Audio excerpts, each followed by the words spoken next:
Welcome to Keith Knight, Don't Tread on Anyone. This is America's foreign policy of deception. In 1847, we have our first claim without evidence made by a president of the United States, James Polk, in which Abraham Lincoln said, "What evidence do you have for this claim?" The claim made by President Polk was Mexico had invaded our territory and shed American blood upon American soil. This resulted in the Treaty of Guadalupe Hidalgo in 1848 and the United States territorial expansion into what became New Mexico, Arizona, California, Nevada, Utah, and parts of Colorado and Wyoming. In 1860, we had the beginning of the Civil War. This was a map showing that in the Union states, you had 4 states which practiced slavery. These states were Kentucky, Missouri, Maryland, and Delaware.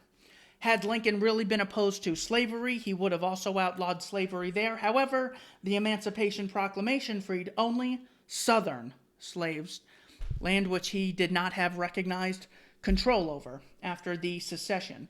Now, a divide and conquer strategy is to make slavery a white versus black issue. However, the 1830 U.S. Census showed there were 407 black slave owners in Charleston, South Carolina alone, and between 28 and 42% of freed blacks owned slaves. Also, it counts as slavery if the forced labor is done by the government under the guise of a draft. In 1861, James Buchanan implements the moral tariff, way for the governments to collect monies based on people's productive exchanges. And Abraham Lincoln mentions this in his first inaugural address, saying, "The power confided to me will be used to hold, occupy, and possess the property and places belonging to the government and to collect the duties and imposts. But beyond what may be necessary for these objects, there will be no invasion, no using of force against or among the people anywhere. Another, pay up and obey, or force will be used." In his debate with Stephen A. Douglas, August 21st, 1858, he said, "I have no purpose to introduce political and social equality between the white and black races. There is a physical difference between the two which, in my judgment, will probably forever forbid their living together upon the footing of perfect equality, and inasmuch as it becomes a necessity that there must be a difference, I, as well as Judge Douglas, am in favor to the race to which I belong having the superior position." Lincoln also opposed intermarriage. This, I guess, could be a personal choice. However, he believed in clear inequality, saying blacks should not be allowed to vote or serve on juries. In 1862, Lincoln wrote a letter to the founder of the New York Tribune, a man named Horace Greeley. In the letter, he says, "My paramount object in this struggle is to save the Union, and it is not either to save or to destroy slavery. If I could save the Union without freeing any slave, I would do it, and if I could save it by freeing all the slaves, I would do it, and if I could save it by freeing some and leaving others alone, I would also do that. What I do about slavery and the colored race, I do because I believe it helps to save the Union." Lincoln practiced a little slavery himself in 1863 with the Enrollment Act, enslaving all males ages 17 to 50 to fight in this war to save the Union, resulting in 620,000 deaths. The British could, we could have taken a note from them, had the Slavery Abolition Act of 1833, heroically led by a man named William Wilberforce. It's pretty much only the United States and Haiti who needed, quote, needed a war to end slavery. In 1898, the sinking of the USS Maine at Havana Harbor took place, in which 5 investigations resulted. The 1898 Sampson Board, the 1911 Court Inquiry, the 1976 Rickover Report, the 1999 National Geographic Investigation, and the 2002 Discovery Channel investigation. What they all have in common, none of them were able to conclusively determine the Spanish were behind the sinking. There's a great deal of research to be done in all 5 of those. That is for a different time. Remember, the main propaganda was promoted by the William Hearst Publishing Company. The Philippine War of Independence took place in 1899 to 1902. Notice, the U.S. was not ever attacked by the Philippines. However, a war did occur in which 200,000 deaths resulted. This was the struggle of the First Philippine Republic against the United States annexation of the islands. The war was a continuation of the Philippine struggle for independence, following the Philippine Revolution led by Emilio Aguinaldo and the Spanish-American War. 200,000 deaths hardly ever even gets a mention. Moving on to the First World War, this is an ad taken out by the German government in American newspapers, hoping to not put any Americans' lives at risk, knowing it could result in America entering the war on behalf of Britain. This would take away all of Germany's negotiation power, as it ended up doing in the Treaty of Versailles. The Lusitania was sunk on May 7th of 1915, killing many, but of the Americans killed, there were 128, saying there were no munitions on board for quite some time. In fact, up until 1982, the London National Archives kept secret documents that eventually showed there were munitions, and it was not just a civilian ship. Now, after the sinking in 1915, nothing really happens. Woodrow Wilson runs again a year later on the platform of, he has kept us out of war. As Washington warned us about fighting in European wars, Wilson is reelected in 1916, yet has a sudden change of heart, April 2nd, 1917, when he says, we must make the world safe for democracy in his World Safe for Democracy speech. 4 days later, April 6th, 1917, the U.S. enters the war. A book published by Yale University in 1924 titled The Intimate Papers of Colonel House. Colonel House, not a colonel, this was someone who Woodrow Wilson referred to as his second personality, and on page 432 of these papers, it states, on the morning of May 7th, House and Gray drove out to Kew. We spoke of the probability of an ocean liner being sunk, recorded House, and I told him if this were done, a flame of indignation would sweep across America, which would in itself probably carry us into war. He said, suppose they should sink the Lusitania with American passengers on board. This was the morning of May 7th. Later that day, May 7th, the exact ship, the Lusitania, sinks. A book titled Room 40, British Naval Intelligence, 1914 to 1918, written by the cousin of Neville Chamberlain, the naval historian Patrick Beasley states, nothing, absolutely nothing was done to ensure the liner's safe arrival, Beasley notes, on the basis of evidence available to him by the early 1980s, London National Archives.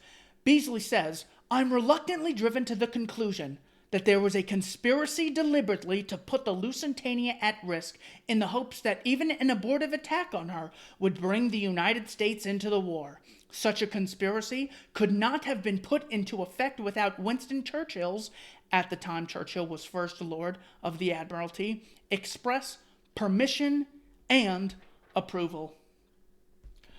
It's important in the midst of a war to ask, well, is what's going on inherently justified? Whether it's based on truth or lies, you have to look at the results. In a book titled In Search of Churchill, written by Sir Martin Gilbert in 1994, very pro-Churchill historian, he's been given exclusive access to many of the Churchill documents.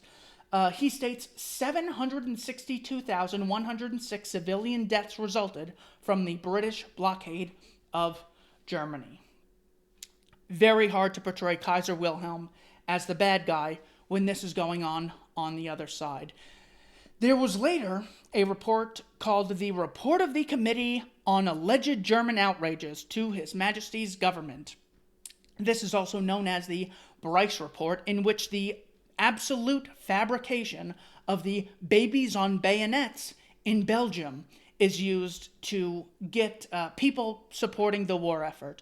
This way, no matter what happens, even if you have 762,000 deaths you're responsible for, how could you defend someone who puts bayonets onto babies? This is the ultimate evil. So any crime done on our side can be justified. Look who we're up against.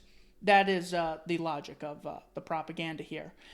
In 1917, we have the Balfour Declaration, written by Arthur Balfour in a letter to Lord Walter Rothschild.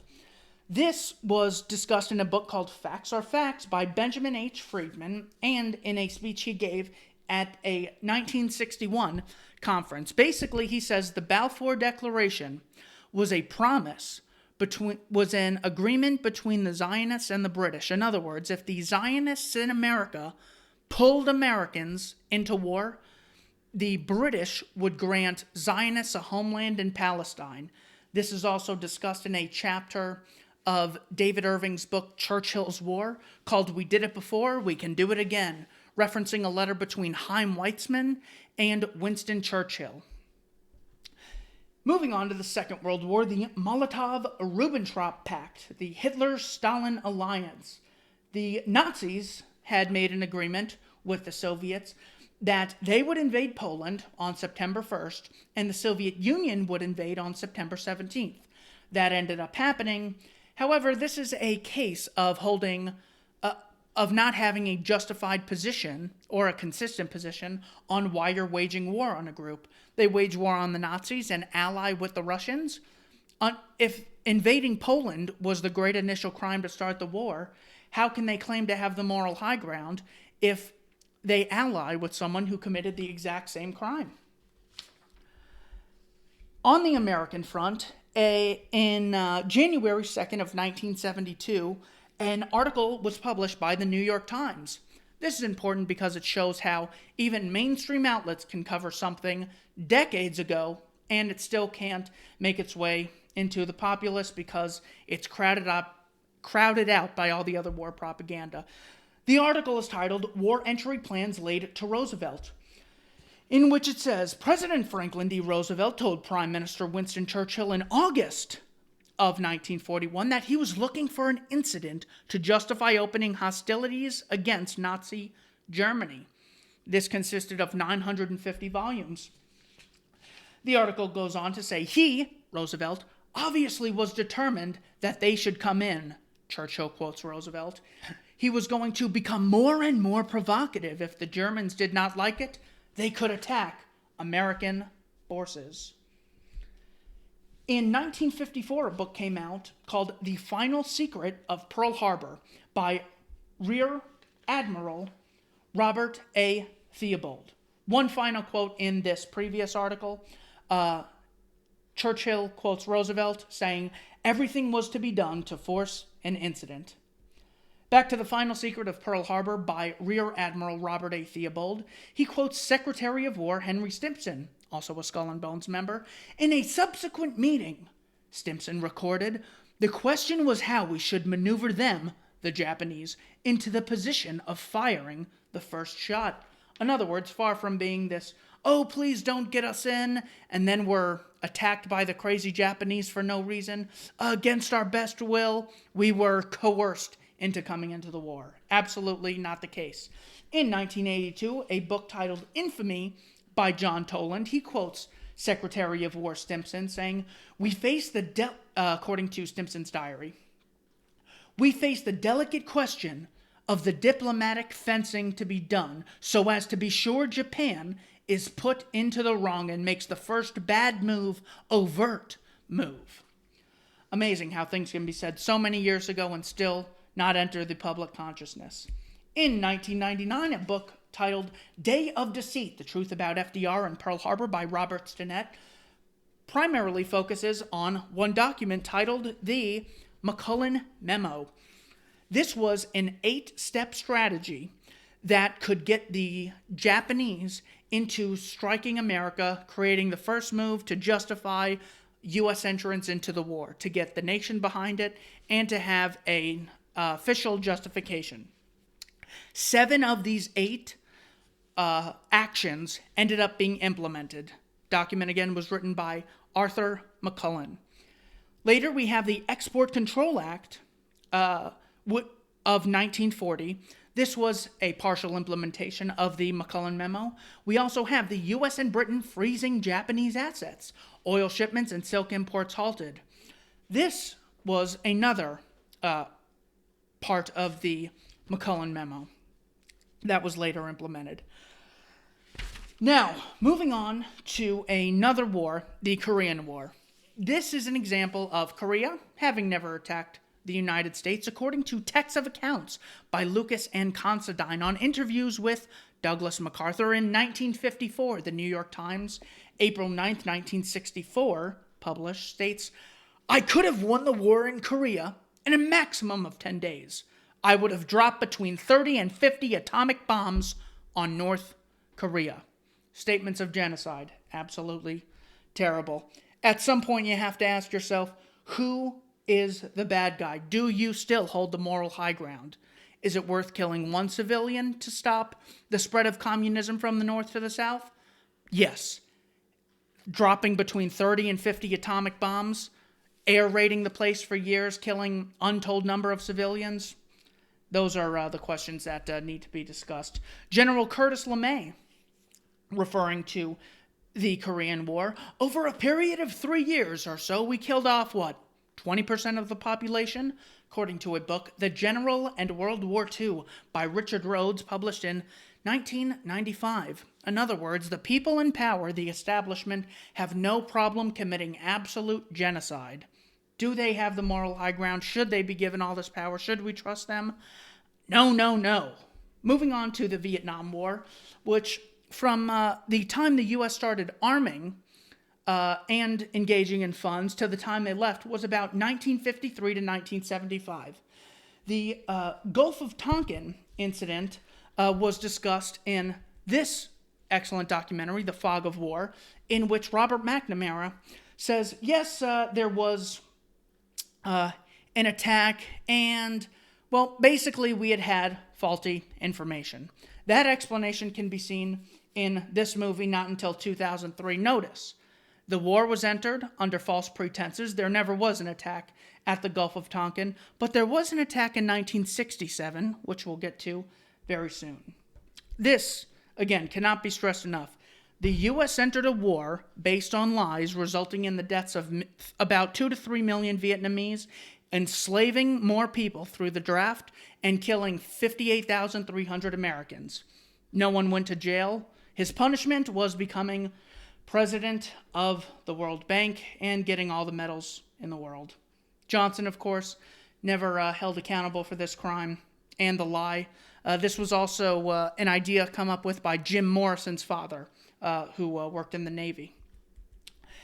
Next, we have the Operation Northwoods document, which was written in 1962 by Chiefs of Staff Lionel M. Lemnitzer.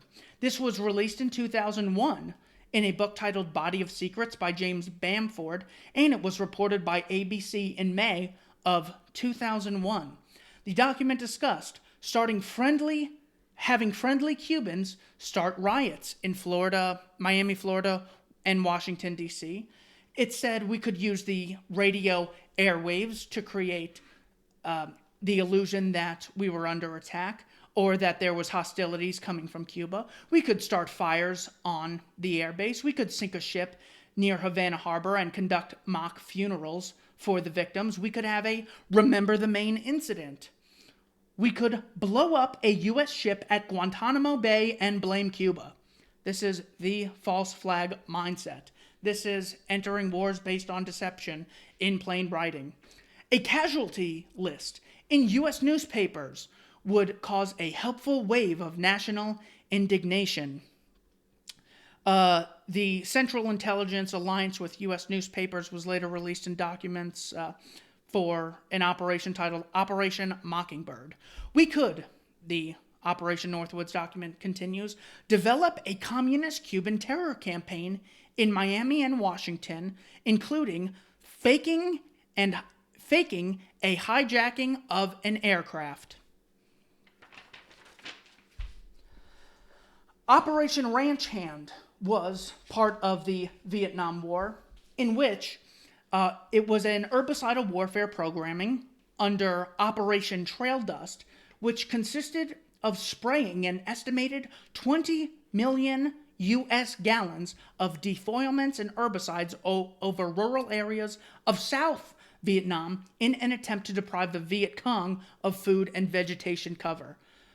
We were just aiming for the enemy, I'm sure. These poor guys on both sides fighting this war are simply just enslaved by the rulers. It's a war between the rulers every fricking time, and the innocent people pay the price simply because they are duped and, frankly, are under mind control. This Operation Ranch Hand was where Agent Orange was spread. The government was just spraying chemicals in the air to kill the population. This took place between 1961 and 1971. Another thing to reference is the St. Louis Cold War experiments that took place. So if you're okay with them using it on the Viet Cong or the communists or the terrorists or the bad guys in town, it will be used on you. St. Louis Cold War experiments, CBS News. Moving on, Operation Rolling Thunder took place between March of 1965 and November of 1968 under Lyndon B. Johnson, in which 864,000 tons of American bombs had been dropped on North Vietnam during Rolling Thunder, compared to the 653,000 tons dropped during the entire Korean War and 503,000 tons in the Pacific Theater during the Second World War. This is terrorism. This is genocide. In 1868, we had 500 unarmed villagers massacred. This is known as the My Lai Massacre, in which we only know about because of one whistleblower, Officer Hugh Thompson. Ho Chi Minh, the great evil man in North Vietnam, actually turns out to be a CIA/OSS asset. We can read this on CIA.gov, the OSS role in Ho Chi Minh's rise to political power by Bob Bergen. This is one of many examples of intelligence agencies funding someone and later going to war with them, claiming, look at all the power we have. More on that later. The Pentagon Papers, Volume 3, Chapter 3, state 70% of the reason the U.S. is staying in the war is to avoid a humiliating U.S. defeat to our reputation as a guarantor.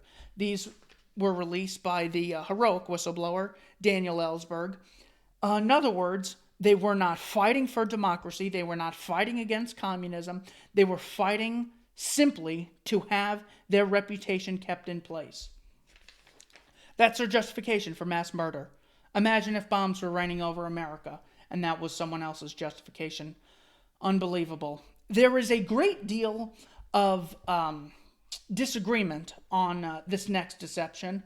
The Vietnam negotiations that took place in Paris in 1968, according to Christopher Hitchens, were said to be sabotaged using Kissinger as a spokesman for Nixon. In other words, telling the North Vietnamese, if you hold out and don't make peace with the Johnson administration and Nixon gets elected, we'll give you a much better deal. Similar things were said about Reagan and the Iran hostage negotiations.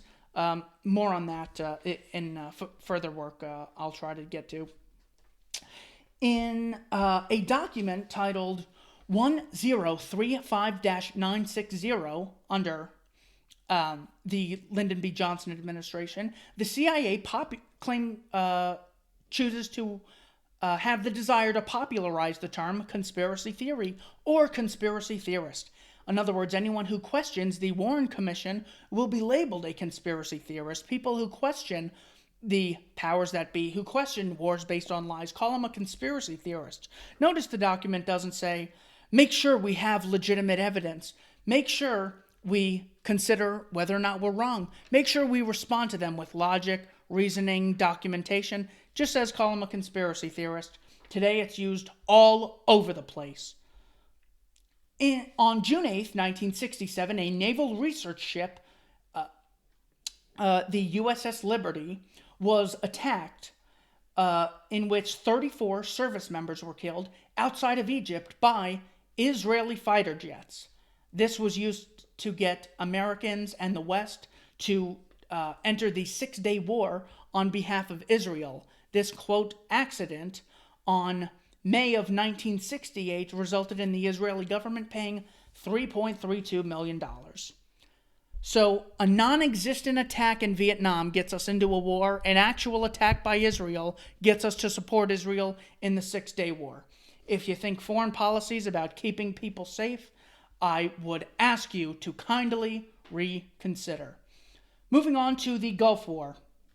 In 1991, U.S. Ambassador April Glaspie, on July 25, 1990, said to Saddam Hussein, "We have no opinion on your Arab conflict such as your dispute with Kuwait.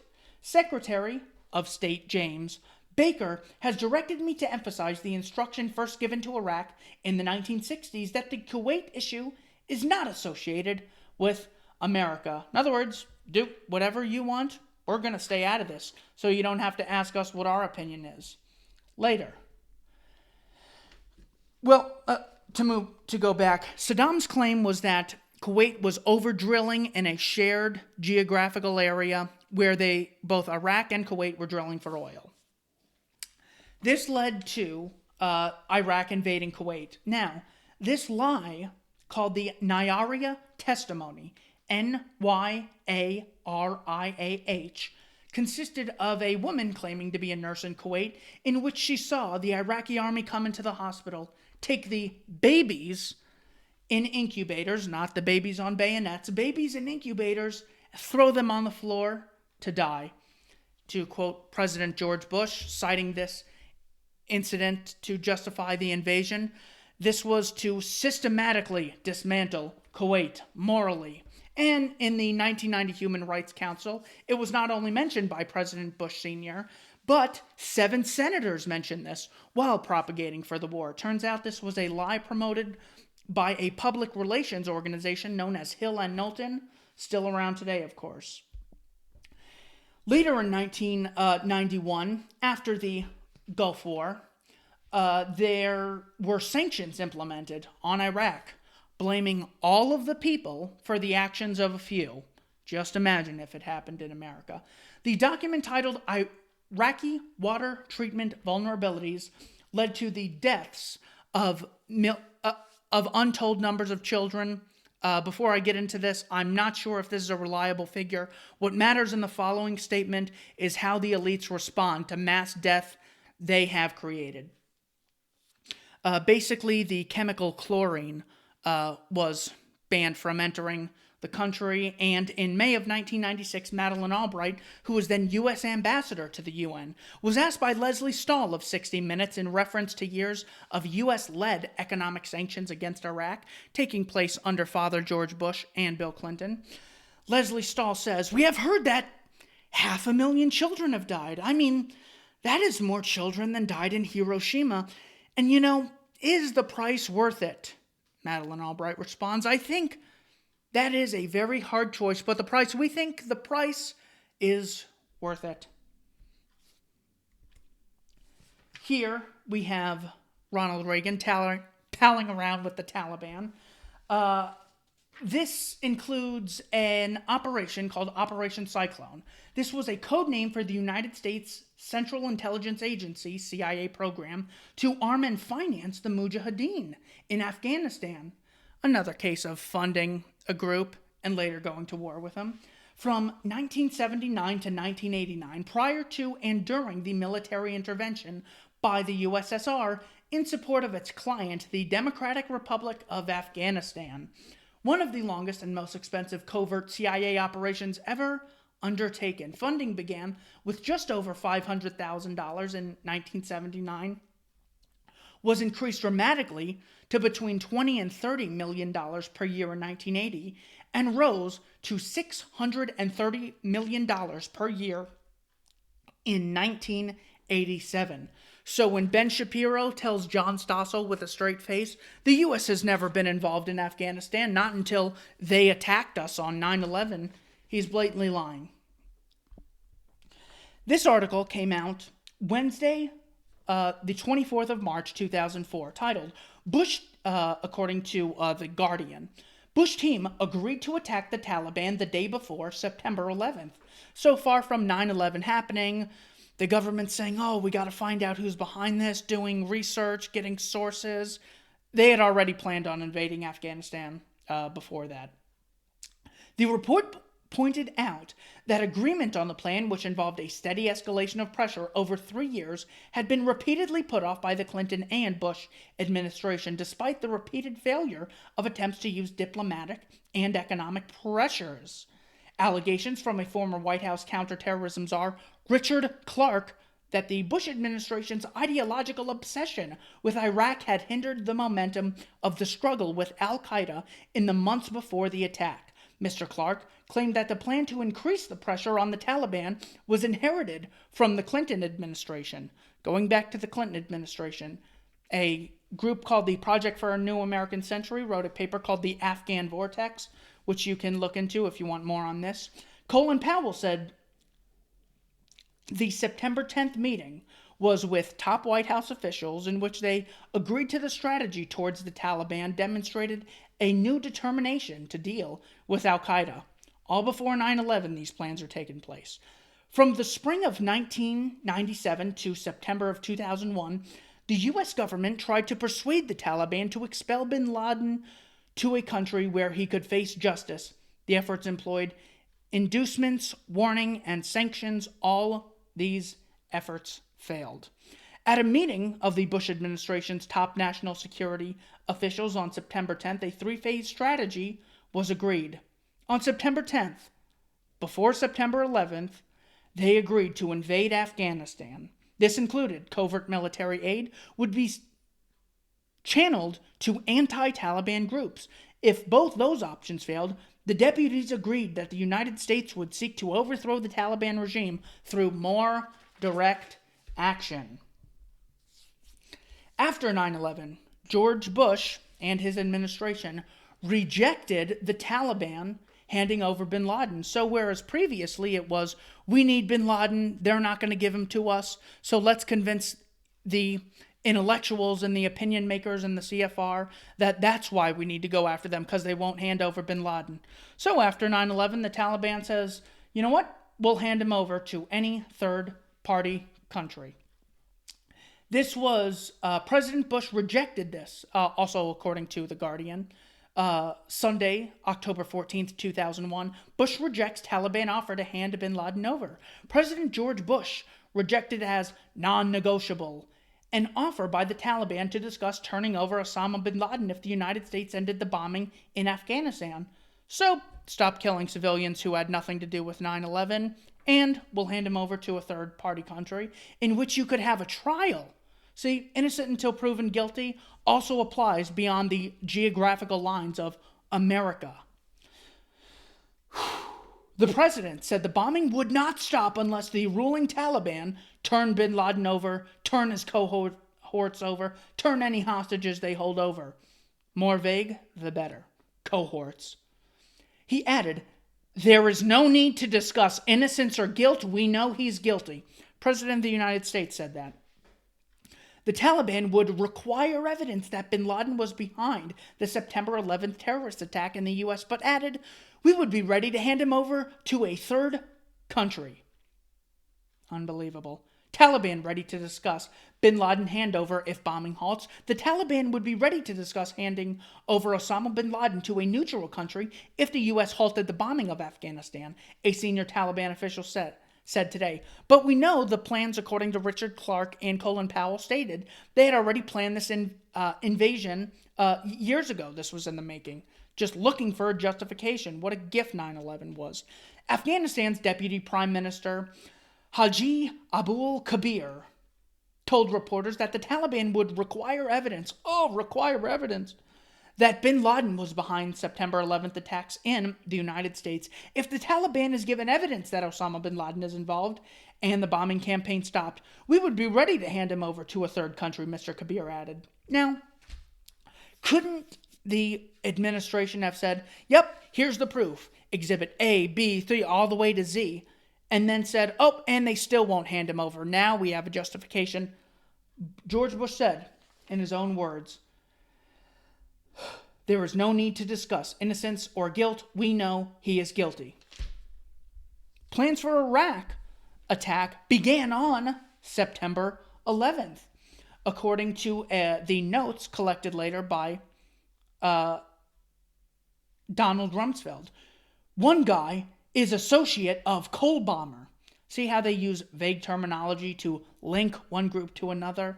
There was Russian meddling, Russian interference in the 2016 election. The more vague, the better, the more evil they can justify. At 2:40 p.m., the notes quote Rumsfeld saying he wanted best info fast, judge whether good enough to hit SH, meaning Saddam Hussein, at same time, not only UBL. I mean, think of how smart he must be to know bin Laden and Saddam were behind 9/11. Judge best info fast, judge whether good enough to hit SH. These people are pure evil. Go massive, the notes quote him saying. Sweep it all up. Things related and not. Still waiting for him to go to jail over this. He later says for more information, seek the advice of PW, referring to Paul Wolfowitz. People often say, well, we need a big government because they need to stop things like 9/11 from happening. However, the August 6, 2001 memo from the CIA to the Bush administration, exposed by Condoleezza Rice testimony, actually said bin Laden determined to strike the United States. They either didn't stop it because of inefficiency or on purpose. Either way, the claim that we need a powerful government so they can spy on us and stop bad things from happening, even when they get the evidence, they don't stop it. Imagine if you did this at your job. Here's my job requirements, and you don't meet them in the most important aspect ever that leads to the death of 3,000 people. And then after 9/11, Bush's approval rating skyrockets to 90% when he's down there with the bullhorn. Government revenues increase. Government power increases. You get the Patriot Act. So governments have no incentive to keep you safe. George Bush, on Iraq, referring to the weapons of mass destruction, said the main reason we went into Iraq was, at the time, we thought he had weapons of mass destruction. Turns out he didn't. But he had the capacity to make weapons of mass destruction, George Bush said at this White House press conference. A number of lies surrounded Iraq, not only WMDs, but this included Valerie Plame getting exposed by a man named, the Richard Armitage and Scooter Libby. Exposed Valerie Plame as a CIA agent because after George Bush said, we know Iraq is buying yellow cake uranium from Niger. Valerie Plame's husband comes out in the New York Times and says, nope, that didn't happen. Here's what I didn't find in my trip to Africa. I believe that transaction is totally fraudulent, even though Bush mentioned it in his speech trying to persuade the American people to invade Iraq. Another lie surrounding Iraq was that Saddam was colluding with Al-Qaeda to poison Americans through terrorism using anthrax. However, according to the Daily News, May 9th, 2002, the anthrax attack bug was identical to an army strain. In other words, these highly complex, developed bioweapons don't just start popping up out of nowhere. There's tons of intellectual property involved, tons of secrecy. So the likelihood that it would be identical to something found also in the United States Army capacity to use, you're a coincidental theorist if you believe that's a coincidence. Another lie, we don't torture. However, claims from Guantanamo Bay and proof of Abu Ghraib was released.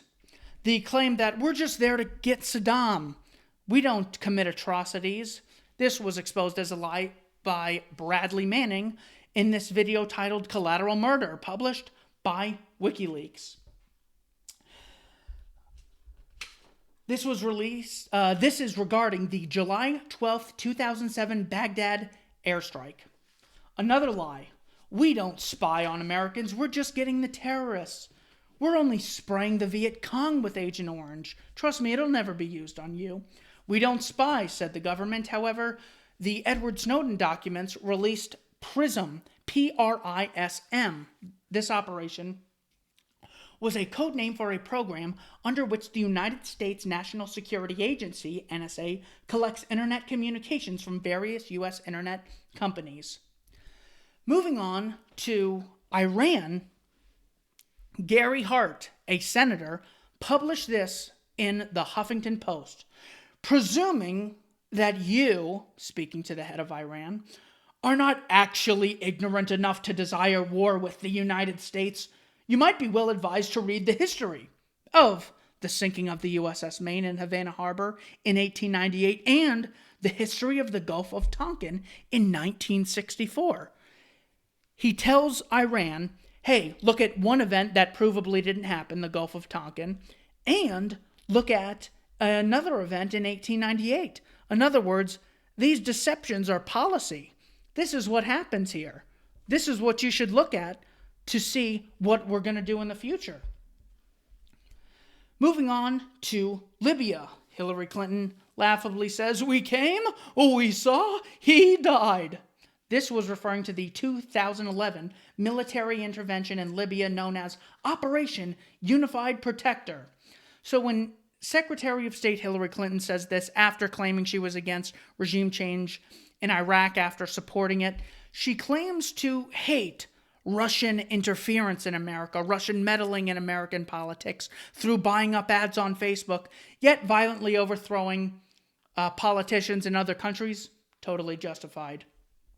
David Cameron claimed that airstrikes were used against civilians by Gaddafi, and this was a justification for invading and overthrowing the Libyan dictator Gaddafi. Now, it's important to realize I'm not defending Saddam, I'm not defending Ho Chi Minh, I'm not defending Gaddafi. I'm saying these wars are based on lies, and often what results in these military actions has, I'll kindly call them unintended consequences, which end up being worse than the situation was previously had no intervention taken place.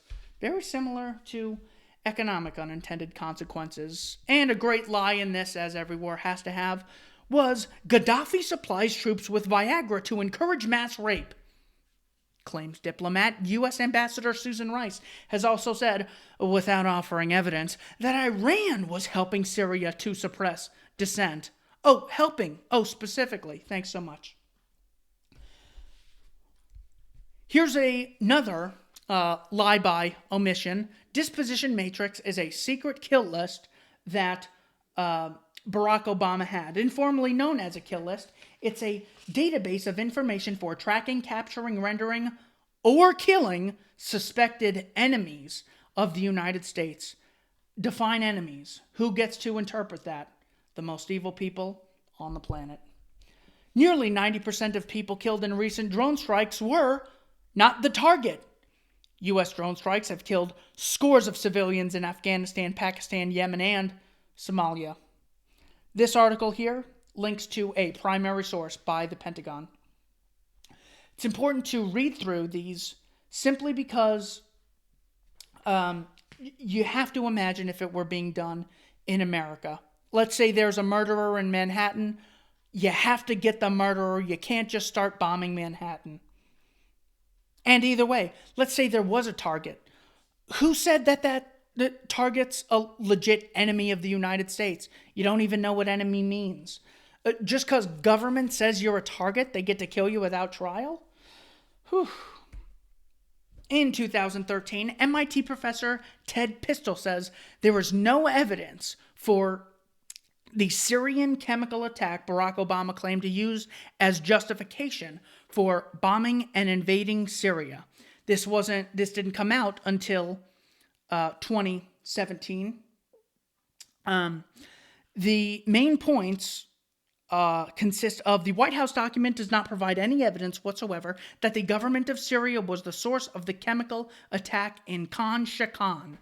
No evidence. Again, entering a war based on lies that they're now crying because Trump wants to pull out of. Operation Timber Sycamore was the U.S. involved in supplying money and arms to the Free Syrian Army, quote, Free Syrian Army, to fight Assad, because Assad had committed these atrocities. However, these elements did consist of ISIS, of arming ISIS and Al-Qaeda. That's when the propaganda shifted from "we're fighting Al-Qaeda terrorists" to "we're fighting ISIS." What happened to Al-Qaeda? Did they get defeated? Shouldn't we bring them home? Shouldn't that have been a day for celebration? No. The goal is to continuously create enemies so you can justify further wars. Here's another blatant deception used on CNN. You gotta watch this interview. The Bana Alabad full interview on Syria attack, April 5th, 2017, in which this little girl is used as a pawn by this asshole mother of hers to promote intervention from the United Nations, from Britain, from the US, to overthrow Assad. More on overthrowing Assad in a minute. This girl is clearly reading off a teleprompter. You have to watch the interview to really see it. There is no low to which these people won't go. You can follow her on Twitter. She has now blocked me. The mother runs the Twitter account. But her English, her second language, English, is really good for someone who's like 7. Now, Newsweek comes out in the opinion section analyzing how now Madison, referring to General Mattis, there was no evidence Assad used poison gas on his people, referring to a 2017, not the 2013 original attack. Now, there's no evidence, but we're still going to send like 60 Tomahawk missiles. Imagine if a country sent 60 Tomahawk missiles onto American soil because Bill Clinton killed his own people at Waco. Well, even if Assad did gas his own people, these people are such liars. In fact, in this document from 1983 from the CIA is titled "Bringing Real Muscle to Bear Against Syria," already talking about sharply escalating the pressures against Assad through simulation military threats against Syria, with the sole goal of opening the pipeline. Syria would also face a 2-front war. Sort of like Assad and ISIS in 1983. Israel would simultaneously raise tensions. Another important document, Oded Yanan, a plan for Israel in the 1980s. So here we have plans to overthrow, for regime change in Syria going back decades, really coming to fruition here. Again, in 1986, a declassified document from the CIA titled "Syria, Scenarios of Dramatic Political Change." In other words, regime change on multiple occasions was discussed in Syria. And in Syria, militias armed by the Pentagon fight those armed by the CIA. This is according to a Los Angeles Times article titled, published October 3rd, 2016. The fighting has intensified over the last 2 months as CIA armed units and Pentagon armed forces have repeatedly shot at each other while maneuvering through contested territory on the northern outskirts of Aleppo, U.S. officials and rebel leaders have confirmed. In mid-February, a CIA armed militia called Forsun al-Haq, or Knights of Righteousness, was run out of the town of Maria, about 20 miles north of Aleppo, by Pentagon-backed Syrian Democratic forces moving in from Kurdish-controlled areas to the East Coast. The Obama administration was funding the Free Syrian Army to the tune of $1.7 billion in lethal and non-lethal aid. In 2007, the retired 4-star U.S. Army General Supreme Allied Commander from the UN, Wesley Clark, states in an interview by Democracy Now! On March 2nd, 2007, that he was made privy to a document right after 9/11, so saying, Was Iraq attacked on 9/11? Why are we going over there? To which someone responds to him at the Pentagon, oh, it's worse than that. We are going to take out 7 countries in 5 years, starting with Iraq, then Syria, then Lebanon, then Libya, Somalia, Sudan, then finishing off with Iran. The plans are made decades in advance, then justifications are used later on. Another blatant lie was, we need security because things like the underwear bomber. So we have to increase airport security and totalitarianism. However, the underwear bomber was working for the CIA as well as the Saudis. Scott Bennett, a heroic whistleblower, posted a document titled Shell Game, a military whistleblowing report to Congress, in which he states that the Swiss bank as well as the CIA are funding ISIS and Al-Qaeda. They arm them to fight Assad. Now they're the big enemy. They arm Saddam to fight in Iran against the Iranians. Then Saddam's the big enemy. They arm the Mujahadeen in Afghanistan to fight the Soviets. Now they're the big enemy. Great deal of coincidences or conspiracy. Rand Paul actually got into a dispute with Marco Rubio over arming the Syrian rebels in Syria, in which he says, what we're literally doing is arming Al-Qaeda and ISIS. What you could make the argument for is arming Assad because he's the one fighting them in this, quote, civil war. We'll get into that another time. To which Marco Rubio says, you're defending Assad, the chemical weapons user, even though on both occasions it was provably a lie. So that's how they get you to defend wars. They just say, you're on the side of X. No, I never defended X. I'm saying we shouldn't do Y. So logic can also help us out with these things. Operation Fast and Furious, also known as the ATF gun walking scandal, also known as Project Gunrunner, consisted of 723 guns being given to the Mexican drug cartel. This is hard for people to process because they go, the good guys armed the bad guys? Up is down? What this is a case of, the U.S. government getting caught arming another group underground as opposed to openly as they did with ISIS in Syria. They arm them underground, arming all these groups in hopes of creating an incident to justify whatever they have planned. More security, more spending, further invasion, more privacy takeaways, and so forth. Arming enemies also extended to the Second World War in the Lend-Lease Act, also known as Aid to Our Allies, in which the U.S. is funding the Soviet Union, who they later claim, look at all this power they have in the Cold War. The best research on how the U.S.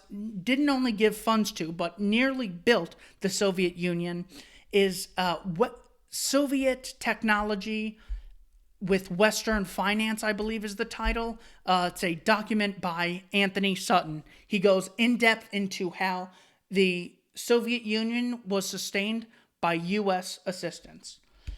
Another example of this was when Union Banking had their assets seized under the 1917 Trading with the Enemies Act in October of 1942, I believe. Basically, Prescott Bush, also Skull and Bones member, grandfather to Bush Jr., had been funding National Socialism in Germany through Union Banking. Another example of arming the enemies was when Rumsfeld had this meeting with Saddam, and they armed Saddam to fight the Iranians in the Iraq-Iran war. Dishonorable mentions. This is the Venona Secrets, the definitive expose of Soviet espionage in America. In other words, the claim that McCarthy was an absolute kook. In 1995, it turns out, well, he was absolutely right. There were about 350 communist spies in the U.S. State Department alone. This is another historical lie. Not to mention the Wounded Knee Massacre. This was done as the result of the United States United States government in 1890 attempting to disarm the Lakota Pine Ridge Indian Reservation. On the morning of December 29th, the U.S. cavalry troops went into the camp to disarm the Lakota. Between 150 and 300 civilians died. 25 soldiers died, and 20 were given the Medal of Honor. In 1990, both houses of the United States Congress passed a resolution on the historical centennial, formally expressing deep regret. Oh, so if someone comes and attacks America, they just have to promise to apologize in 100 years. Absolutely disgusting. And you don't think the government's going to enforce gun control? You're out of your frickin' minds. Moving on, the smallpox blanket is another swindle they've gotten us into. The smallpox winter epidemic occurred in 1837 to 1838. However, germ theory was not really developed by Louis Pasteur until 1860. This could not have happened, at least could not have happened with the knowledge of the people. The information simply did not exist any more than the Indians gave the Europeans syphilis on purpose. No, they gave it to them because the information didn't exist. They sold the Europeans tobacco to give them lung cancer to kill them. No, the information didn't exist. Waco is proof that this U.S. foreign policy of criminality and deception will be used on you if you don't start rejecting it. If you don't start telling soldiers, hey, these wars are based on lies. Here's my evidence. Here's my reasoning. Please consider. War is a Racket was basically a whistleblower. General Smedley Butler, highly decorated veteran from the First World War, exposes something called the business plot, researched under the McCormick-Dickstein Committee, basically saying war is fought for profit and based on lies. We also have a former World War II general and president of the United States coming out saying we must guard against the acquisition of unwarranted influence, whether sought or unsought, by the military-industrial complex. In 1961, 3 years later, you have the Gulf of Tonkin incident, a fake incident used to justify further military spending. Donald Trump came out and said, we're going to support the Saudis because they support the military-industrial complex. In a statement from President Donald J. Trump on standing with Saudi Arabia after Khashoggi was killed. Now, this is a perfect example. They're committing genocide in Yemen, and it gets little to no attention. Khashoggi gets murdered and dismembered, and it's horrendous. This goes back to a single death is a tragedy. 1 million deaths is a statistic. It's all on how the media chooses to report on it. Also, one important thing about Waco. No one went to jail. No one was prosecuted. Janet Reno wasn't taken into a cell for this. Bill Clinton wasn't. Imagine if a non-government entity had done this. It would be seen as murder, as terrorism. This killed more. So when I hear them say, look at the Las Vegas massacre, we therefore need gun control, and give them to who? These people? Donald J. Trump says in his statement regarding the Khashoggi incident, of the $450 billion the Saudis will be spending in America, $110 billion will be spent on the purchase of military equipment from Boeing, Lockheed Martin, Raytheon, and many other great U.S., quote, defense contractors. So, here we have the difference between the government, the state, and the market. Capitalism, free markets, voluntarism. The state acquires property and does trades by initiating violence against peaceful people. The market cannot take a penny out of your pocket, cannot force you to do anything unless you voluntarily choose to contractually trade with someone else. The market is voluntarism, the state is coercion. So, we can't really have any right to be surprised when all these wars, all these famines, all this economic ruin, all this genocide occurs. Because we're granting the state a monopoly on the right to initiate violence against peaceful people. Who was attracted to that machine? The most evil psychopaths on the planet. Even if you're a psychopath, say you don't like Rockefeller or Carnegie or Vanderbilt or Trump, in the private sector, they can't take a penny out of your frickin' pocket. They can't make executive orders. They can't pass laws. They can't wage wars. The state is the enemy. The market, voluntarism, peace is the solution. Basically, war is used as a divide and conquer strategy. The reason government needs all this power, all this influence, is because those people over there, the communists, the drug dealers, the terrorists, they're so bad. The bourgeoisie, the 1%, look at how bad they are. In order to fight them, to counteract their total power and their evil, you need to give us a ton of money. You need to give us a ton of power. That is the reasoning behind the divide and conquer strategy. I'd like to end with James Forrestal being quoted by Joseph McCarthy saying, "Consistency has never been a mark of stupidity. If the diplomats who have mishandled our relations with Russia were merely stupid, they would occasionally make a mistake in our favor." Both Joseph McCarthy and James Forrestal were taken to Bethsaida Hospital and found dead, both under mysterious circumstances. Thank you for watching. Keith Knight, Don't Tread on Anyone. This has been America's foreign policy of deception, omission, and criminality. Thank you for watching.